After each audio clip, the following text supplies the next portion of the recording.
Kisah seram kali ini menceritakan tentang seorang wanita muda yang memiliki mimpi di mana dia melihat suami tercintanya sekarat dalam kecelakaan.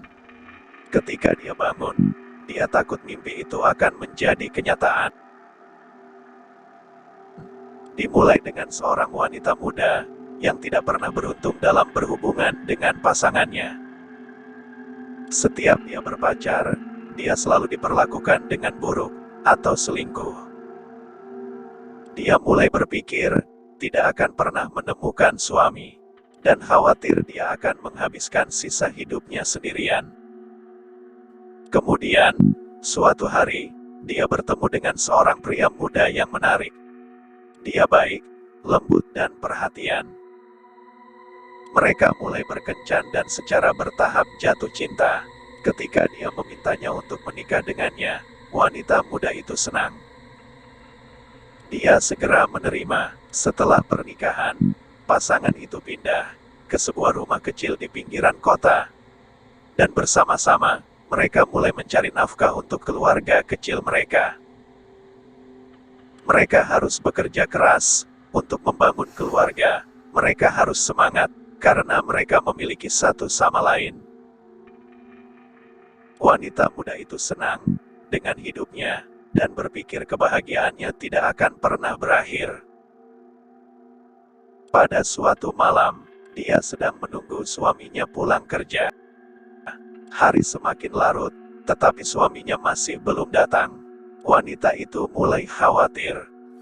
Dia menelepon ponselnya, tetapi tidak ada jawaban. Akhirnya, setelah lama menunggu, dia menjadi lelah dan memutuskan untuk tidur.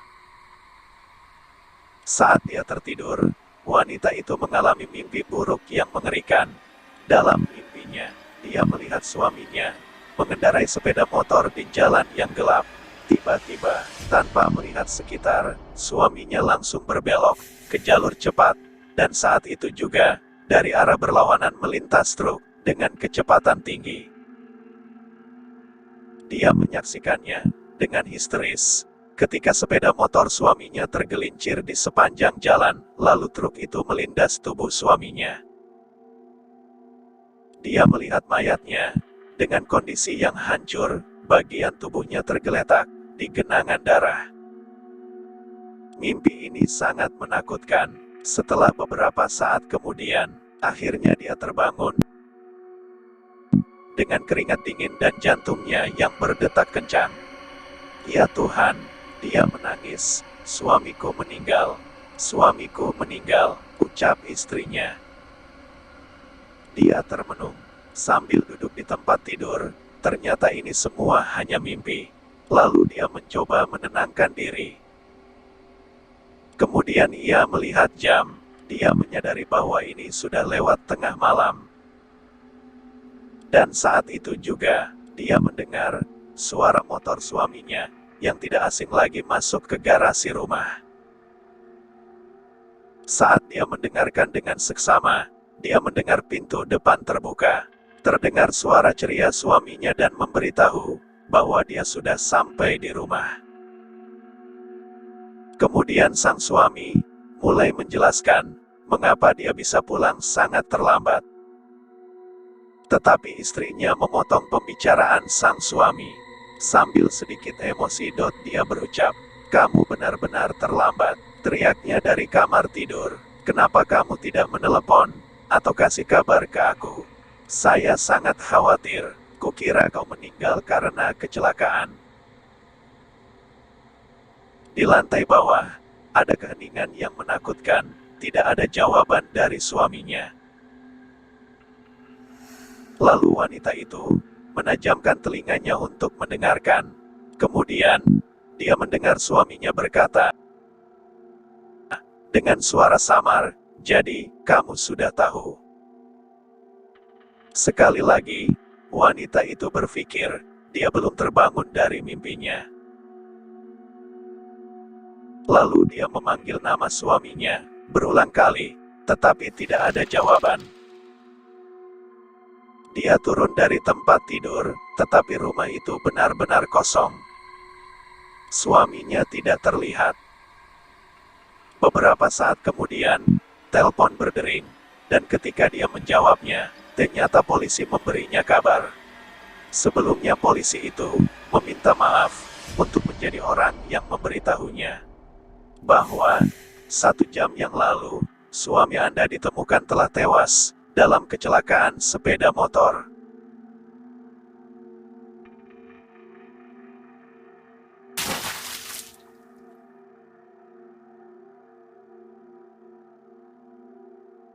Ada seorang gadis remaja yang ingin pergi ke diskotik untuk pertama kalinya. Dia meminta izin kepada orang tua, tetapi mereka mengatakan anaknya masih terlalu muda. Seketika itu, si anak berdebat dengan orang tuanya. Mereka menolak untuk mendengarkan dan menyuruh anaknya pergi ke kamar. Gadis itu marah dan memutuskan untuk menyelinap keluar rumah. Dia benar-benar ingin pergi ke klub malam. Dia mengambil beberapa bantal dan meletakkannya di bawah selimut di tempat tidurnya. Jadi terlihat seperti seseorang sedang tidur di sana. Kemudian, dia bersiap-siap, berdandan, merias wajah agar terlihat menarik. Lalu perlahan, dia membuka pintu kamarnya. Dia bisa mendengar orang tuanya berbicara di dapur. Jadi gadis itu diam-diam menuruni tangga dan berjalan keluar menyelinap dari pintu depan. Singkat cerita, akhirnya gadis itu bertemu teman-teman dan mereka bersenang-senang di diskotik. Ini pengalaman pertama, sekaligus hal yang sangat luar biasa. Gadis itu merasa bebas, bisa berkumpul dengan sahabatnya. Setelah beberapa lama, gadis itu merasa lelah dan ingin segera pulang sebelum ketahuan kedua orang tuanya. Kemudian teman-temannya juga memutuskan untuk menyudahi pesta malam ini. Dan untuk pesta-pesta selanjutnya, akan segera dikabari, ucap sahabatnya. Lalu mereka pulang bersama-sama, dan beberapa saat kemudian, akhirnya, gadis itu sampai di rumah. Dia manjat dari samping rumah, dan masuk ke jendela kamar, dan menemukan bahwa tempat tidurnya telah berantakan. Selimutnya kusut, juga ada lubang di spray, dan setelah gadis itu perhatikan, ada juga lubang di salah satu bantalnya. Kemudian di pagi harinya, dia turun untuk sarapan. Dia tidak mengatakan apapun kepada orang tuanya. Tetapi kedua orang tuanya menatap dirinya dengan aneh. Di sarapan pagi mereka, tidak terucap sepatah kata pun, mereka hanya sibuk memakan hidangan di pagi itu. Kemudian, singkat waktu, malam pun tiba. Orang tuanya pergi keluar untuk makan malam. Gadis itu ingin menelepon salah satu temannya, tetapi pulsanya habis. Lalu dia pergi ke minimarket dan mengisi pulsa ponselnya. Hari mulai gelap, dan dalam perjalanan kembali, dia harus berjalan melewati taman. Dia sedang menyusuri jalan yang sepi, ketika tiba-tiba seorang pria bertopeng melompat keluar dari semak-semak dan mencoba menyerangnya. Untungnya, di dekatnya ada sebatang besi panjang, lalu ia mengambil dengan tangannya, dan dia mengayunkan ke kepala pria tersebut, tetapi si pria berhasil menghindari pukulan itu. Di serangan kedua, batang besinya nyaris mengenai dan melesat melewati telinga pria itu. Kemudian, gadis itu segera melarikan diri sebelum pria bertopeng itu bisa menangkapnya. Dia berlari secepat mungkin dan tidak berani untuk melihat ke belakang sampai dia tiba di depan pintu rumah.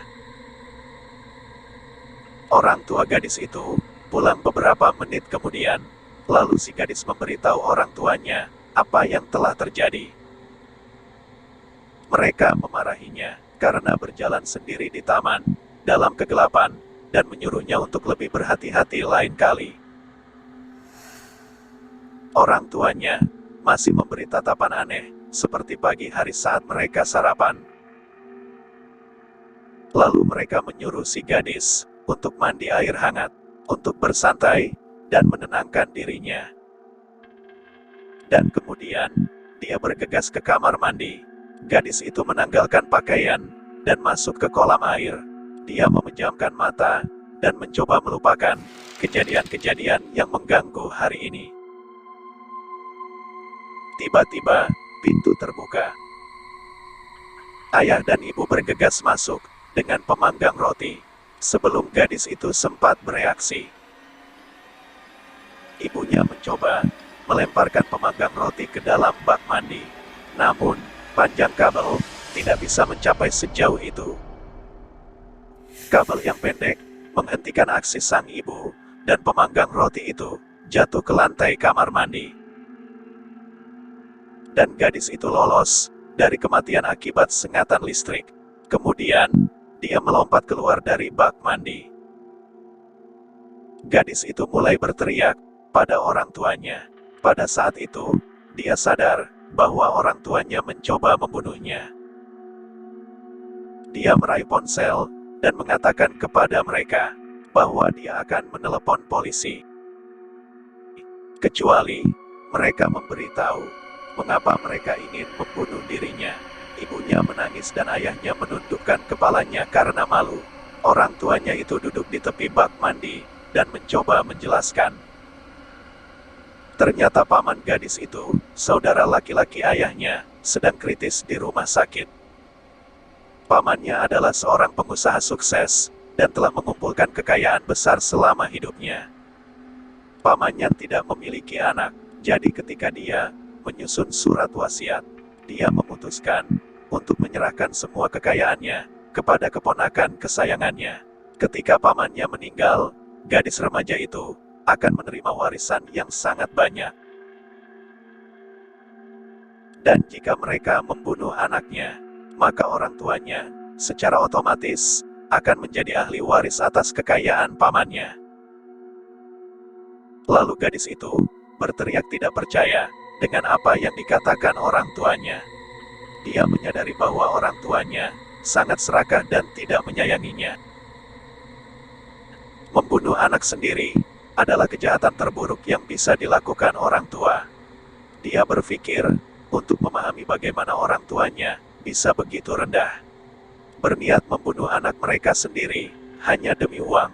Itu adalah pengkhianatan yang tidak akan pernah bisa dimaafkan, ucap anaknya.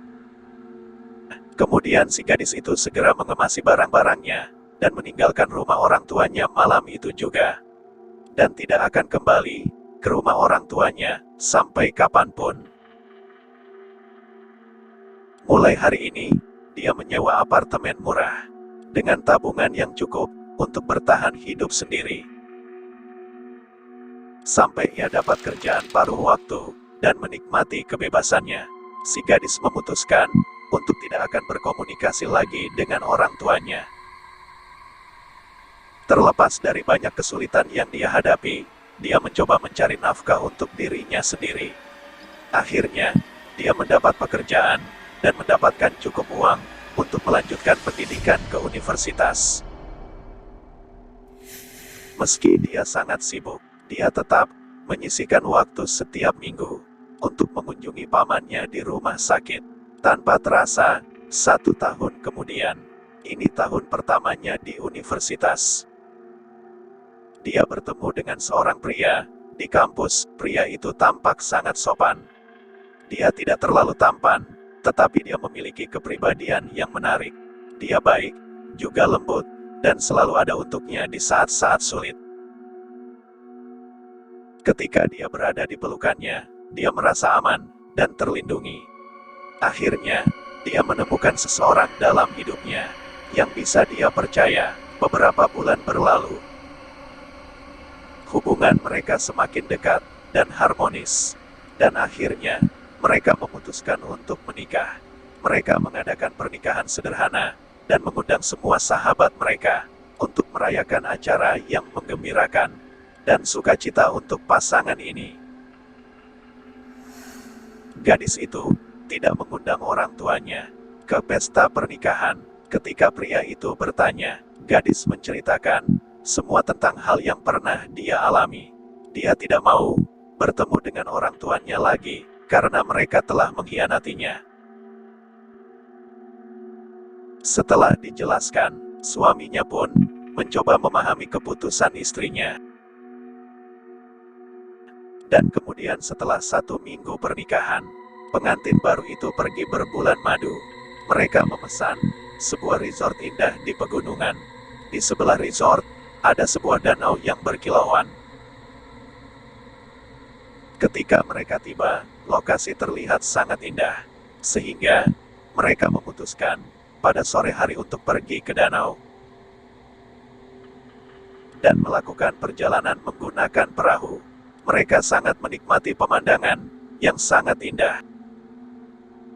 Kicauan burung bernyanyi mengiringi perjalanan mereka ke tengah danau. Saat itu musim gugur, dan daun-daun berjatuhan dari pepohonan. Matahari terbenam, memancarkan cahaya jingga di langit, dan resor itu tampak sepi dan tenang. Tidak tampak seorang pun yang terlihat di tepi danau.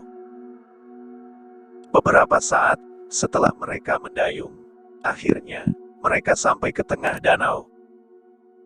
Lalu sang suami tiba-tiba berdiri dan memegang istrinya. Dia mendorongnya ke sisi perahu, lalu dia menendang istrinya hingga terjatuh ke air danau yang sangat dingin. Lalu suaminya mengambil tongkat dayung dan mulai memukuli kepala istrinya. Sejenak istrinya mengingat semua kejadian aneh dan hal-hal yang buruk yang pernah ia alami. Dia terus berjuang untuk bertahan hidup tanpa terucap satu kata pun dari mulutnya. Dan ia terus berusaha untuk tetap mengapung dengan tatapan mata yang sedih dan perasaan yang hancur, dan menangis di dalam hati seakan tidak percaya kenapa hidupnya berakhir tragis seperti ini.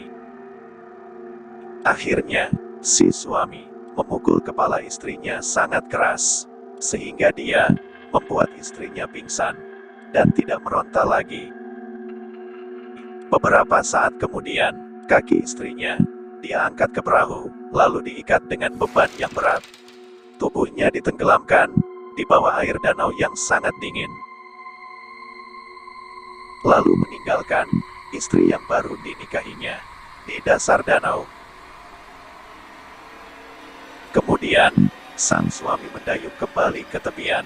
Dia menelepon polisi sambil menangis, menceritakan bagaimana istrinya secara tidak sengaja jatuh ke danau itu dan tenggelam. Sampai saat ini, mayat si gadis tidak pernah ditemukan. Dan beberapa hari kemudian, paman gadis itu ditemukan tewas di ranjang rumah sakit. Dan akhirnya, dalam beberapa bulan, suami si gadis itu menerima warisan miliaran rupiah. Dan dia membaginya dengan orang tua si gadis.